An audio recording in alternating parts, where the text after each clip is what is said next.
कि मान लीजिए आपने हिंदू राष्ट्र बना दिया, एक भी मुसलमान नहीं रहा, सबको आपने मार मार के हिंदू बना दिया या देश से बाहर निकाल दिया, कत्ल कर दिया, जो भी आपने एक बार किया कर दिया। अब जो इस देश में हिंदू बचे, इस बात की क्या गारंटी है कि किसी भी हिंदू परिवार में कोई मोहम्मद साहब जैसे विचार का आदमी पैदा नहीं होगा, कोई महात्मा बुद्ध जैसे विचार का आदमी पैदा नहीं होगा? और अगर वो पैदा हो गया तब फिर आप क्या करेंगे? क्या उसको अपने विचार नहीं रखने देंगे? क्या ये दादागिरी रहेगी? एक और प्रश्न सामने आता है कि अगर अफगानिस्तान अखंड भारत का हिस्सा है तो हमारे पर हमला किसने किया? बाबर तो फिर हिंदुस्तानी हो गया, बाबर तो अफगानिस्तान का था, गजनी गोरी सारे अफगानिस्तान के, तो फिर तो हमारे ऊपर किसी ने राज ही नहीं किया, फिर तो हम ही थे लोग, हमारे लोगों में से कुछ मुसलमान बन गए। जैसे तब मुसलमान बन गए ऐसे आने वाले टाइम पे मुसलमान बन गए, तब क्या करेंगे आप? तो कुल मिलाकर ये समझ में आता है कि ये कंसेप्ट बिल्कुल गलत था। इन्होंने जानबूझ करके लोगों को गुमराह करने के लिए एक नया शब्द सामने रखा, हिंदुत्व। तो मैंने 3 साल बाद भी 2 साल और दिए और मैंने संघ के सभी लोगों से एक प्रश्न पूछना शुरू किया कि कोई बात नहीं, आप हिंदू राष्ट्र के नाम पे, राम मंदिर के नाम पे, किसी भी नाम पे देश में दंगे कराना चाहते हैं करा लीजिए। हजारों लाखों लोग वैसे भी एक्सीडेंट में मर जाते हैं, 3-4 लाख और दंगों के नाम पे सही, हिंदू राष्ट्र बनाने के नाम पे सही। लेकिन उसके बाद की क्या गारंटी है? उसके बाद कौन सी व्यवस्था आप लाएंगे? उसके बाद देश की समस्याओं का क्या हल है? आपके पास क्या ब्लूप्रिंट है? क्या आप लाना चाहते हैं? तो उनका जवाब था कि सारी व्यवस्थाएं अच्छी होती हैं, चाहे कम्युनिज्म हो, चाहे सोशलिज्म हो, चाहे कैपिटलिज्म हो, चाहे कुछ और हो, सिर्फ अच्छा व्यक्ति आना चाहिए, हमारे अच्छे आदमी आएंगे तो सब ठीक हो जाएगा। उसी टाइम पे एक और संस्था बनी, बजरंग दल। मेरे आंखों के सामने पहली बार संघ के अंदर अपराधियों को प्रवेश दिया गया बजरंग दल के नाम पर। तब भी मैंने ऑब्जेक्शन किया कि आप इस बजरंग दल में अपराधियों को क्यों भर्ती कर रहे हो? उन्होंने कहा हमें तो गुंडों से लड़ना है। मैंने कहा एक दिन ये जो अपराधी है ना, ये आपको आउट कर देंगे। आज वही स्थिति देश के अंदर है। आज आप देखिए पूरा अपराधी वर्ग इसके अंदर शामिल हो चुका है। इन तर्कहीन मुद्दे लोगों के सामने रखे जा रहे हैं। इसी तरह का एक मुद्दा बड़े ही भ्रामक तरीके से देश के सामने रखा जा रहा है, हिंदू राष्ट्र का। कभी ये संघ परिवार के लोग बोलते हैं कि ये देश तो हिंदू राष्ट्र है, कभी बोलते हैं हिंदू राष्ट्र बनाना है। अगर है तो फिर बनाना क्या है, और बनाना है तो कैसा बनाना है, फिर उसकी रूपरेखा क्या है? पिछले 8 साल में ये इसकी रूपरेखा के बारे में एक लाइन भी बताने में असफल रहे। इसका मतलब इसकी रूपरेखा में कुछ न कुछ गोपनीय जरूर है। दूसरा प्रश्न ये उठता है कि यही वर्ग के लोग एक तरफ अखंड भारत का भी नारा लगाते हैं। अगर मान लीजिए अखंड भारत बन जाता है, जैसा कि हम भी चाहते हैं, सभी चाहते हैं कि बने, कौन नहीं चाहेगा कि अखंड भारत नहीं बने? तो इस अखंड भारत में अफगानिस्तान 4.5 करोड़ लोग, पाकिस्तान 22.5 करोड़ लोग, बांग्लादेश 16 करोड़ लोग, लगभग हो गए 40 करोड़ लोग, 30 करोड़ अभी देश के, यानी लगभग 75 करोड़ तो मुस्लिम होंगे इस देश के अंदर। तिब्बत के और बर्मा के, श्रीलंका के मिला लीजिए तो 10-12 करोड़ बौद्ध हो जाएंगे। तो हिंदू तो माइनॉरिटी में नजर आ जाएगा। अगर 10 साल लग जाते हैं हिंदू राष्ट्र बनाने में, तो 10 साल तक इन सबकी जनसंख्या बढ़ेगी जैसे बढ़ती है। तो उस टाइम पे फिर देश में डेमोक्रेसी रहेगी या नहीं रहेगी? अगर डेमोक्रेसी नहीं रहेगी तो इतने सारे लोगों को, अभी 30 करोड़ लोगों को तो ये लोग संभाल नहीं पा रहे हैं। इनको लग रहा है कि बस हिंदू खतरे में आ गया।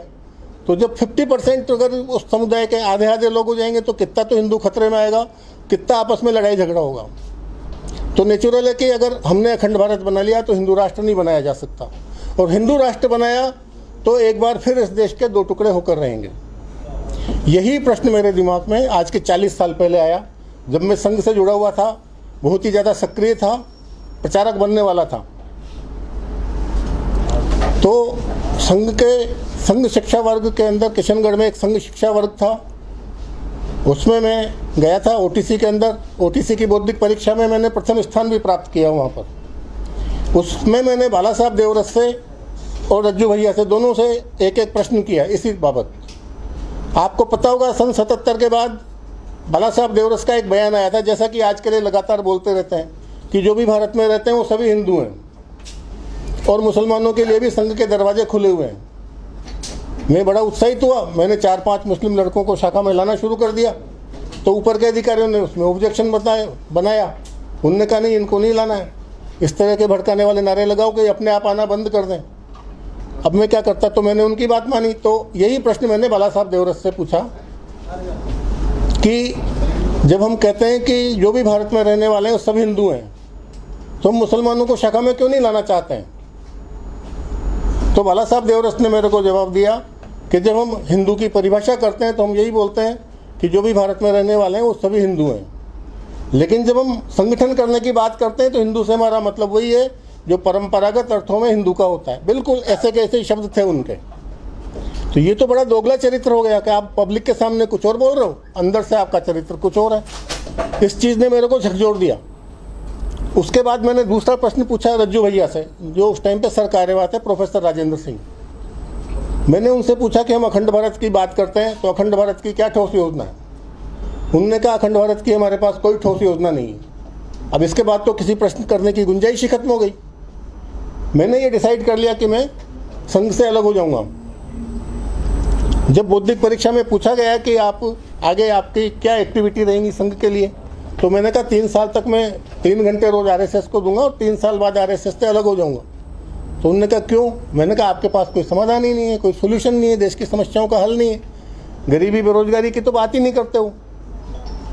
एक और मेरे से सवाल पूछा गया वहाँ पर कि आप यहाँ से जाने के बाद बीजेपी के लिए क्या करेंगे।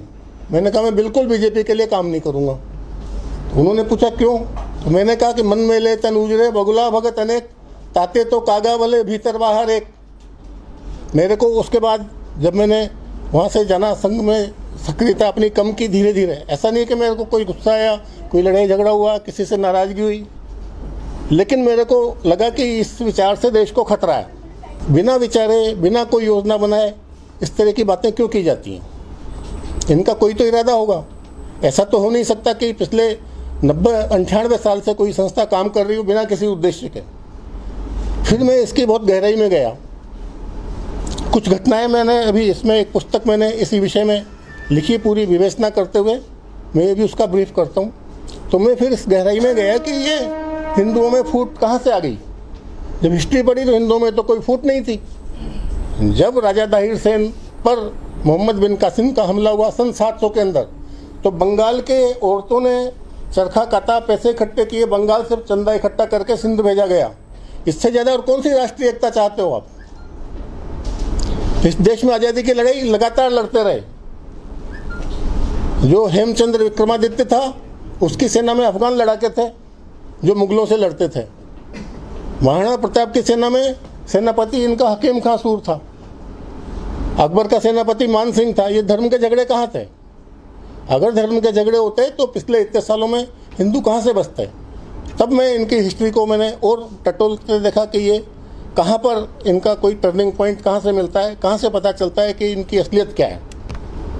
तब मुझे पता चला कि एक किसी भी आदमी को या तो उसके दोस्तों से जाना जा सकता है या उसके आदर्शों से जाना जा सकता है। तो मेरे को एक अजीब कड़ी मिली कि पूरे देश में सिर्फ संघ परिवार एक ऐसा है जो पुष्यमित्र को आदर्श मानता है। तो उस पुष्यमित्र ने परेड के दौरान बौद्ध राजा था वृहदर्थ, उसकी हत्या कर दी। उसके बाद वो सत्ता में आ गया। उसके बाद बौद्ध भिक्षुओं का कत्लेआम हुआ। इस देश से बौद्धों का सफाया कर दिया गया। अब आप कहते हैं कि उनको मुसलमानों से परेशानी, उनको तो बौद्धों से भी परेशानी है। अभी आपने देखा किस तरह से एक राजेंद्र गौतम, उनको पद से सिर्फ इसलिए हटा दिया गया कि उन्होंने कुछ ऐसी बात कह दी जो हिंदुओं को गवारा नहीं थी। ये कोई दादागिरी है कि आप कहोगे उसको सब देवता मानेंगे? अगर मैं हिंदू हूँ तो मोहम्मद साहब में आस्था क्यों होगी? और मोहम्मद साहब में आस्था होगी तो मैं मुसलमान बन जाऊँगा। फिर हिंदू हिंदू देवी देवताओं को क्यों मानूंगा? तो अगर उसने ये कह दिया कि मैं फला देवी देवता को नहीं मानता हूँ तो नहीं मानता, उसमें क्या दादागिरी है? आपकी ज़बरदस्ती है कि उसको मानना पड़ेगा। और जो व्यवस्था परिवर्तन की बात कर रहे हैं, उन्होंने जो उनके मंत्री हैं 9 महीने तक जेल में हैं, उनको उन्होंने पद से नहीं हटाया और इस आदमी को एक जरा से मुद्दे पर उन्होंने पद से हटा दिया। तो इससे पता चलता है कि इनकी अलग से मानसिकता क्या है। तो इससे पता चला कि ये संघ का असली एजेंडा बुद्ध के खिलाफ है, मुसलमानों के खिलाफ है। इसका मतलब कुछ और है, ये असली एजेंडा इनका नहीं है।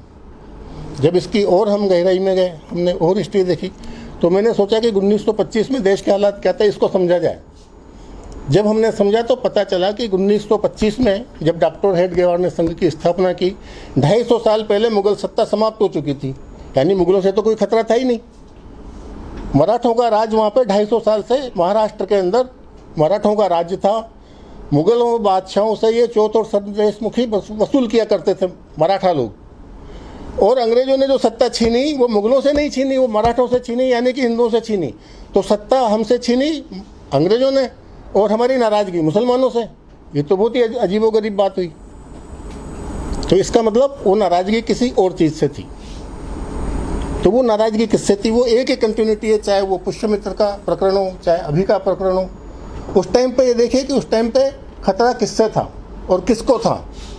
मुसलमानों से तो उस टाइम पे हिंदुओं को कोई खतरा नहीं था। आज़ादी के स्वतंत्रता संग्राम में जितने भी नेताओं के नाम आते हैं, कितने मुसलमान हैं? क्रांतिकारियों में कितने मुसलमान हैं? इसका मतलब हिंदू डोमिनेटिंग था उस टाइम पर। हिंदू दबा कुचला नहीं था, जो इन्होंने बार बार हमारे ऊपर ब्लेम किया गया।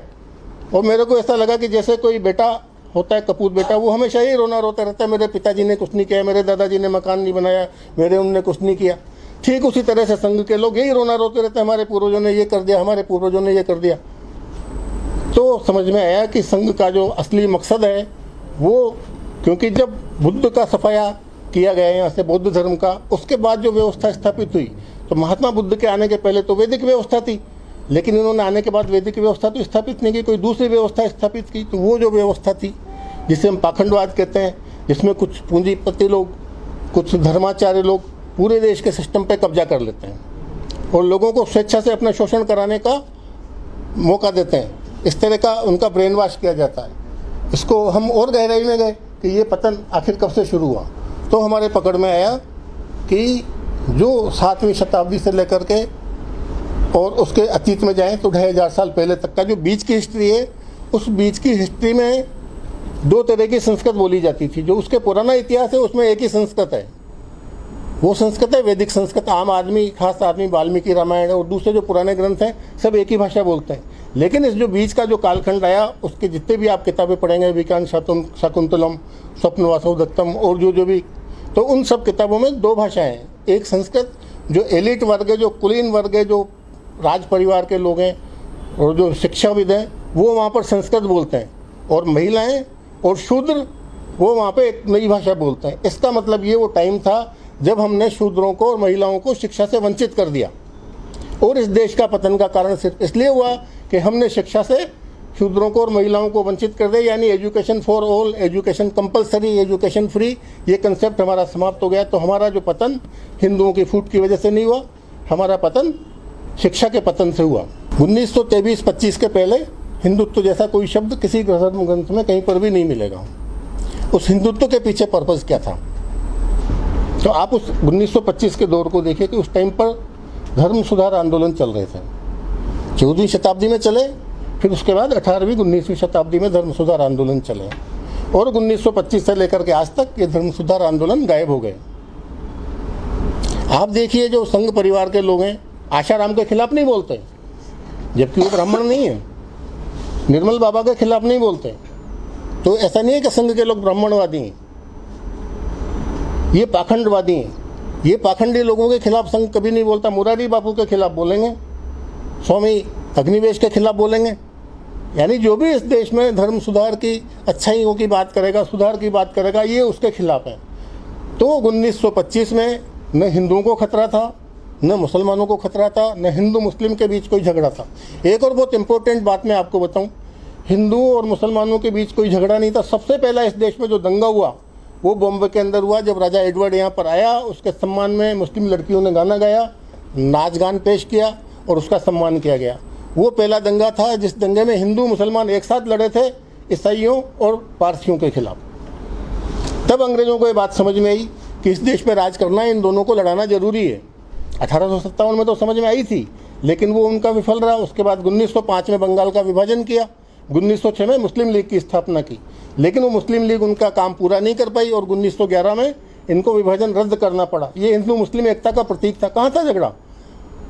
हिंदू मुस्लिम एकता की वजह से इनको विभाजन रद्द करना पड़ा। उसके बाद 1915 में हिंदू महासभा बनी, यानी दोनों संगठन अंग्रेजों ने हिंदू मुस्लिम एकता से घबराकर इसको तोड़ने के लिए बनाए। और जो संघ के संस्थापक डॉक्टर हेडगेवार के गुरु हैं मुंजे साहब, डॉक्टर मुंजे, वो भी हिंदू महासभा के सक्रिय कार्यकर्ता थे। तो एक तो ये कनेक्टिविटी समझ में आती है। दूसरी ये कनेक्टिविटी समझ में आती है कि उस टाइम पर डॉक्टर हेडगेवार, जब उसकी लोकमान्य तिलक की जब मृत्यु हुई, तो डॉक्टर हेडगेवार महर्षि अरविंद के पास गए कि आप आकर कांग्रेस का नेतृत्व कीजिए। महर्षि अरविंद ने मना कर दिया। यहाँ तक तो बात ठीक है। उसके बाद अगला प्रश्न ये उठता है कि उस टाइम पे लाला लाजपत राय वो बहुत बड़े नेता थे। उस टाइम पे गांधी जी तो पृष्ठभूमि में थे, फ्रंट पर तो लाला लाजपत राय थे। ये लाला लाजपत राय के पास क्यों नहीं गए कि आप जो है कांग्रेस का नेतृत्व करें, और उन्होंने कांग्रेस से अलग होने का फैसला किया। तो उससे क्या साबित होता है कि लाला लाजपत राय आर्य समाजी थे, यानी वो सुधारवादी थे। तो इसका मतलब यहाँ से लिंक पकड़ में आता है पुष्यमित्र से और ये लाला लाजपत राय से इनकी दूरी बनाने से। उसके बाद 1921 से लेकर के और 1923 के बीच में वहाँ पर 3 महीने पहले केरल में एक दंगा हुआ था, जो वास्तव में मारवाड़ियों के खिलाफ वहाँ के मजदूरों ने किया था। इस तरह के कुल 12 क्रांतियाँ अपने देश में हुई हैं, जहाँ पर मजदूरों ने सामंतों के खिलाफ और अंग्रेज़ों के खिलाफ हमले किए हैं। ये जो केरल में दंगा हुआ था, मोपला विद्रोह जिसको कहते हैं, तो पहला हमला इन्होंने अंग्रेज़ों के पुलिस स्टेशन पे किया था, यानी दंगों का टारगेट मारवाड़ी नहीं थे। बाद में अंग्रेज़ों ने उसको टर्न किया और ये मारवाड़ी में टर्न हो गया। और उसके बाद 3 महीने बाद उस दंगे को इन्होंने हिंदू मुस्लिम दंगे के रूप में कन्वर्ट किया गया। उसके बाद हिंदुत्व नाम की किताब लिखी गई। उसके बाद 1923 के अंदर नागपुर में एक जुलूस निकाला गया, गणेश चतुर्थी का जुलूस निकलता था। वो जुलूस इनका जो निकलना था, वो जुलूस इन्होंने मस्जिद के सामने से निकालने का फैसला किया। और ये फैसला करने वाले कौन थे? डॉक्टर मुंजे और doctor Hedgewar. Doctor Munje doctor Hedgewar के राजनीतिक गुरु थे। इन दोनों ने मिलकर के वहाँ मस्जिद के सामने से जुलूस निकाला। हर साल निकलता था। मुसलमानों ने कहा कि ये जो मस्जिद के सामने से आप जब जुलूस निकालेंगे तो मस्जिद के सामने बाजे नहीं बजाएंगे, संगीत नहीं बजाएंगे, क्योंकि इस्लाम में ये वर्जित है। इनने कहा नहीं, हम बजाएंगे। इन्होंने ज़बरदस्ती वहाँ से जुलूस निकाला, वहाँ पे बाजे बजाए, वहाँ पे संगीत बजाया, दंगा हुआ। दंगे में हिंदू पिटे। उसके बाद इन्होंने जो है संघ की स्थापना की, यानी हिंदुओं को पिटवाया गया। हिंदुओं को पिटवा के एक ग्राउंड बनाया गया कि देखो हिंदू खतरे में, तुम शाखा में आओ। और उसके बाद 1925 में संघ की स्थापना होती है। 1927 में फिर वहाँ पर दंगा होता है गुजरात में, बिल्कुल सेम इशू होता है, वही मुद्दा आता है। और ये कहते हैं मस्जिद के सामने से जुलूस निकालेंगे। वही मस्जिद के सामने रुक करके जुलूस निकाला जाता है, वहाँ पे वही बाजे बजाए जाते हैं। फिर वहाँ पे हमला होता है और उस बाद मुसलमान को हिंदू लोग मिलकर पीटते हैं और संघ की जय जयकार हो जाती है। इस तरीके से संघ का काम जोर पकड़ता है। तो क्या सामने आता है कि संघ का एजेंडा कुछ और है, मुसलमानों को इन्होंने सिर्फ एक टूल बना करके पेश किया है। वो क्यों पेश किया है? क्योंकि अब इनको हिंदुओं के अंदर होने वाले सुधार रोकने थे। अब अगर धर्म की बात करेंगे तो सुधार तक जाएगी, आदमी चर्चा करेगा, गहराई तक जाएगा, पता चल जाएगा ईसाई मुसलमान हिंदू सबों का धर्म एक ही है। ये काम ऐसा नहीं है कि खाली संघ वालों ने किया हो, इस्लाम में भी यही काम हुआ है। वहाँ भी उन्होंने उनको धर्म से रोका है। धर्म की गहराई तक जाने से रोकने के लिए इन्होंने एक नया शब्द बना दिया, हिंदुत्व। इन्होंने कहा हिंदू कोई धर्म नहीं है। अरे धर्म नहीं है तो फिर क्या है? फिर आप धर्मांतरण क्यों करा रहे हो? फिर अगर हिंदू धर्म नहीं है तो अंदर के दांत खाने के कुछ और, दिखाने के कुछ और। तो अब हिंदुओं को धर्म नहीं है ये कहना था, तो हिंदू धर्म को नकारने के लिए इन्होंने एक नया शब्द बना दिया, हिंदुत्व। हिंदू एक जीवन पद्धति है, हिंदू एक संस्कृति है, हिंदू एक समाज है। ऐसे सारहीन तत्वों में हिंदू को उलझा दिया गया और धर्म के अध्ययन से उसको रोक दिया गया ताकि हिंदुओं के अंदर सुधार रुक जाए। तो इसका मतलब इनका जो असली एजेंडा था वो हिंदुओं के अंदर होने वाले सुधार रोकना था। लेकिन अब इस काम को अंजाम कैसे दिया जाए? तो लोगों को एकजुट करने के 2 ही तरीके होते हैं, या तो सामूहिक हित या सामूहिक दुश्मन, साझा हित या साझा दुश्मन। तो इन्होंने एक साझा दुश्मन की तलाश की, जो इनको मुसलमान बड़ी आसानी से मिल गए, क्योंकि मुसलमानों की सत्ता समाप्त हुए 250 साल हो चुके थे। मुसलमान सत्ता में नहीं थे, ईसाई सत्ता में थे। ईसाइयों के खिलाफ बोल नहीं सकते थे, वहाँ तो इनकी हिम्मत नहीं थी। ईसाइयों के खिलाफ बोलते तो पिट जाते। तो इन्होंने मुसलमान, इनको ईजी टारगेट मिल गया। तो अभी तक भी जो लगातार चला आ रहा है, संघ का असली एजेंडा एंटी मुस्लिम भी नहीं है, संघ का एजेंडा हिंदू राष्ट्र भी नहीं है। अगर हिंदू राष्ट्र होता तो निश्चित रूप से उसका ब्लूप्रिंट जनता के सामने 8 साल में रख चुके होते। संघ को सिर्फ अब जो राम मंदिर का आंदोलन के बाद अब इनकी बासी चाय में उबाल आ नहीं रहा है। कृष्ण जन्मभूमि उठा के देख लिया, काशी उठा के देख लिया, सब पापड़ बेल लिए। तो अब हिंदू राष्ट्र के नाम पर सिर्फ चुनाव जीतने के अलावा इनका और कोई मकसद नहीं है। दंगे फसाद करने के पीछे सिर्फ इनका एक ही एजेंडा है कि ये सच्चाई से लोगों को रोक के रखें, हिंदुओं को हिंदू धर्म के अध्ययन से रोक के रखें। तो ये सारा विषय मैंने एक पुस्तक के अंदर बिल्कुल स्पष्ट किया है। ये पुस्तक अभी मैं आपके सामने प्रस्तुत कर रहा हूँ, फिर उसके बाद आप सब जो भी चाहें प्रश्न पूछ सकते हैं।